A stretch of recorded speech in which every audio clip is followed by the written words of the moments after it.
Yeah, I'm good at Little League, a preconceived idea of what it all meant. But those that like the same sex have the characteristics. The right-wing conservatives think it's a decision, and you can be cured with some treatment in religion. Man-made rewiring of a predisposition, playing God.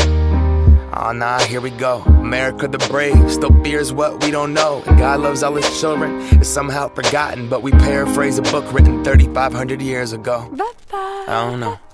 And I can't change, even if I tried.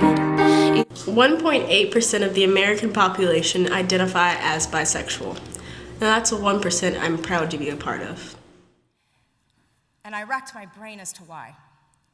Why were bisexuals so susceptible to these kinds of things?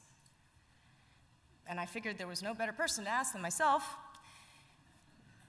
And the only answer that I could come back with was self-esteem. There was shame about what I felt and how I identified, from outside the community, and unfortunately as well as in at times. There was misinformation and what seemed to be a competition of suffering. I felt denied the right to suffer, and more importantly, denied the need to connect through that suffering. So I decided to sit down and talk with some of my friends about that shame and denial that Rachel had discussed that I knew all too well. One of my friends said that she wanted to contribute to my project, but she did not want to be videotaped, recorded, or have her identity exposed in any way. So I wanted to ask her why. This is her letter.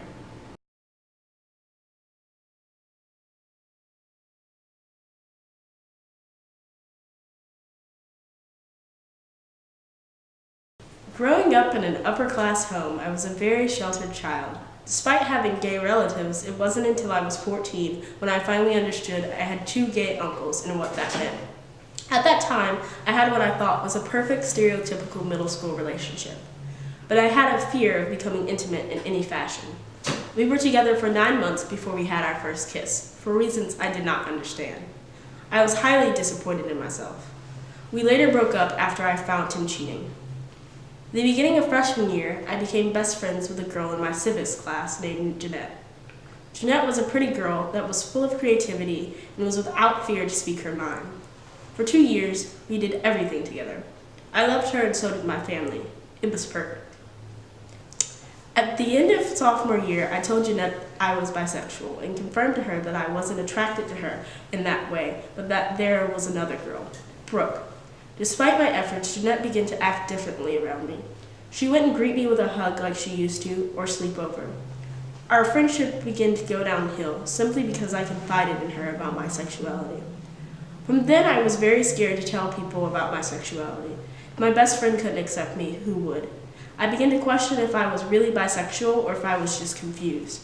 I spent that summer partying and making friends with anyone and everyone possible, and I created a group of friends who I was very comfortable with. They know pieces of my life, but not how it all leads to me being bisexual. However, I have become very comfortable with myself. Furthermore, I do feel that I am truly bisexual and not confused, but I would never tell them or anyone else that. The memory of Jeanette lingers in my head. Unless I develop an intimate relationship with a girl or find a new Jeanette, I think I will forever be anonymous about my sexuality. Ross and Amy have played a major role in me fully accepting who I am, so I thought I'd ask them a few questions. So I very recently came out as bisexual, and I feel comfortable coming out to a few people, mainly my brother and my sister and a couple of close friends. I didn't feel like I could come out to my parents because they're super conservative, and I was always taught that anybody being bi or trans or whatever was wrong and that we were all going to go to hell. But I'm bi, so I decided to come out to my brother first, and he was very accepting. And I decided to come out to my sister, and she jumped up and down and was super happy for me because I finally felt comfortable in my own skin. And then once moving to Greensboro and meeting other people like me, I started to feel more comfortable with being who I was and not afraid to be who I was anymore. I just felt comfortable finally being bi.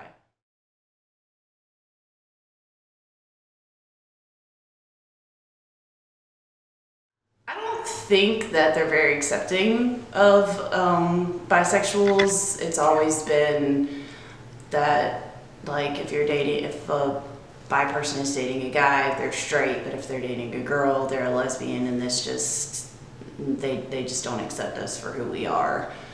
And I definitely think society is progressing in that. I mean, it is 2017, and I definitely could see it progressing and them being more accepting of us for being who we are. Yes, actually, I would feel comfortable coming out to my parents. I really want to. I'm just scared of what their reaction is going to be. I don't think they'll disown me, but I think it will take them a very long time to come to grips with it because they think I'm this one person when I'm really not. I'm really not the daughter they thought they raised. Gets dropped on the daily, we become so numb to what we're saying. A culture founded from oppression, yet we don't have acceptance for them. Call each other faggots behind the keys of a message board. A word rooted in hate, yet our genre still ignores it. Gay is synonymous with his name, I don't know if he's open, so I'm not gonna say it. Yeah, okay. But he really liked me, and eventually I faced my fear on that. And gay people aren't scary. I more than faced it. I did kiss it a few times. And after that, I was like, well, that's kind of cool, but I think I like girls better. But at the same time, I didn't really like anybody. And it wasn't like I just didn't like anyone, it was like I never found myself turned on by anything. So really it stems from some weird asexual period I went through from 2008 to probably 2010 or 11, something like that. And then I had my first major girlfriend, which was more than a week or a month. It was an 8-month expenditure of emotional attachment to somebody, which was good. But after that, it was the only person I had really felt an attraction to. That kind of came from a friendship, which I didn't really pick up on before. It's I knew someone really well that I was okay, I really like you past that. And we broke up, and I got really depressed, not just about that, but some other things that were going on with education and people telling me how bad I was at everything else. There were drugs involved too. But I cleaned up with that, and I kind of got turned on to Buddhism principles actually, where I was taking myself apart and figuring out things inside of myself and how I work in with the universe, which sounds really hippie, and I'm really paraphrasing that. But that was when I started to realize that I wasn't really turned on by physical as much as I was about personality and the kind of people that I found myself excited by. So I kind of just rolled with that. I never really thought about labeling it or what it could be.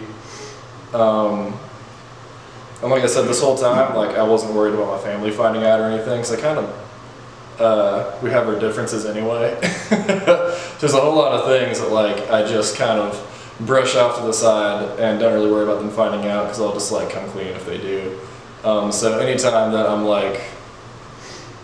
attracted to somebody, I just don't even mention it unless I'm just on a filterless day where I'm oh yeah, that's a cute guy, Mom. And then she's what? And I'm he's just really attractive.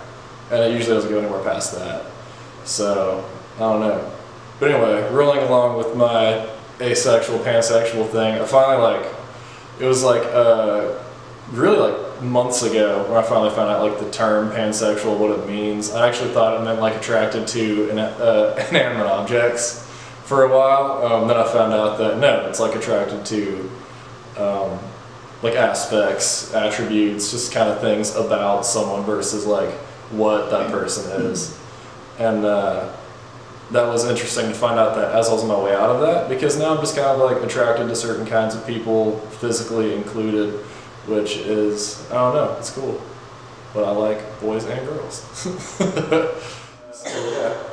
But and I'll blur the lines with that. I mean, gender things, because I'm not gender specific. See, it just kind of shows you I'm not really a huge part of gender movements or anything. I just I find it hard to lay in that because of my openness in general. So I don't know. Is there anyone you're not comfortable telling about your sexuality? No, I'm not really concerned about it.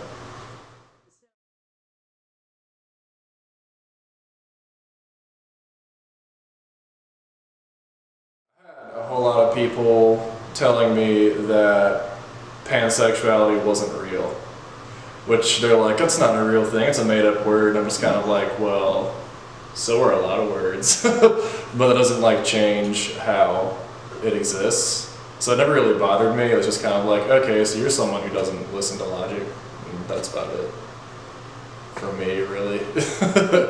I mean, a key, like, I guess, philosophy for me is if something doesn't work out, I kind of like write it off as I don't need it versus like something wrong with me.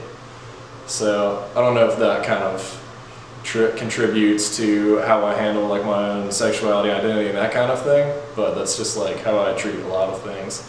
So sexuality has never been something that's made me feel ashamed. I've always been weird and different and didn't fit in a whole lot, just like in general when I was a kid. So I had like a long time not having friends. So I either had to like not make fun of myself or find someone else to distract me from myself. So yeah, I mean, I never really had any problems by the time I started like facing sexuality because I was just used to, all right, I'm gonna do me, I'm gonna be all right.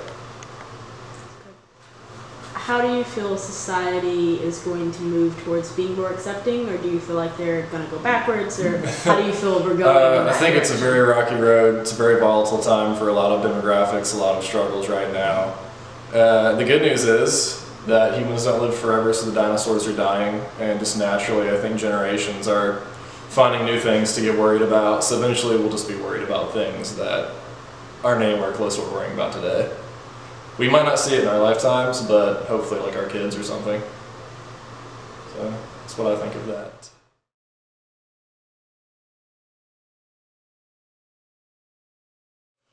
So I will tell you that it's different and kind of abrasive being an openly bisexual firefighter, because you have a lot of like older people that have been there for a long time who think that, oh, that's wrong, or they're like, it's all about God and God protects me while I do this job, and you are not of God because you're gay or bisexual or trans or whatever, or they assume you're like an affirmative action hire because you just talked about it in your interview or something like that. So even though you've done the same training as them, you have a lot of these experiences, like as soon as you kind of like out yourself or whatever, or you just kind of act in the way of being who you are, they like lose respect for you.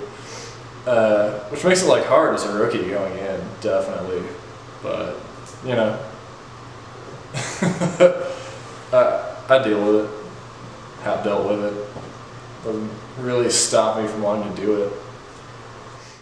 I'm going to leave you with one more quote by E.E. Cummings, which is taped to my mirror, and I look at it every day. To be nobody but yourself in a world that is doing its best to make you somebody else is to fight the hardest battle you are ever going to fight. Never stop fighting. Thank you.